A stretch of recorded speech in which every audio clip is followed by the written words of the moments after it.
નમસ્કાર દર્શક મિત્રો, જય જવાન જય કિસાન। આજે ઉનાળાની ઋતુનો એક વિશેષ ફળ લઈને આવ્યો છું જેનું નામ છે ફાલસા। તમે આ ફાલસાનો છોડ જોઈ શકો છો। આ ફાલસાનો છોડ ખાસ કરીને આની અંદર ફળ એપ્રિલ મહિનાની અંદર લાગવાની શરૂઆત થાય છે।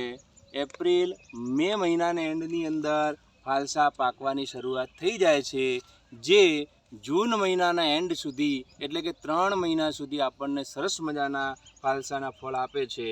ફાલસાના ફળ ખાવાથી ખાસ કરીને આપણા શરીરની અંદર વિટામિન સીની જે કમી હોય છે એ ભરપૂર માત્રાની અંદર પૂરી કરે છે। આ ફળ જે છે એ ખટમીઠું લાગે છે। જે ફળની અંદર આપણે સેંધા નમક અને કાળી મિરચીનો પાવડર બનાવીને થોડો એના ઉપર ભભરાવીને ખાવાથી આપણા શરીરની જે ગરમી હોય છે એ ગરમીની અંદર રાહત પણ આપે છે। તો તમે પણ તમારી વાડીની અંદર, તમારા ખેતરની અંદર આ ફાલસાના નાના નાના છોડ વાવી શકો છો।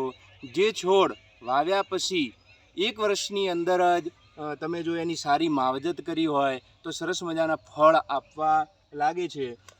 તમે અહીંયા જોઈ શકો છો, અમુક જે ફળ છે એ કાચા છે, અમુક અહીંયા પાકેલા પણ છે। આ તમે બધા વીણી અને ભેળા કર્યા છે।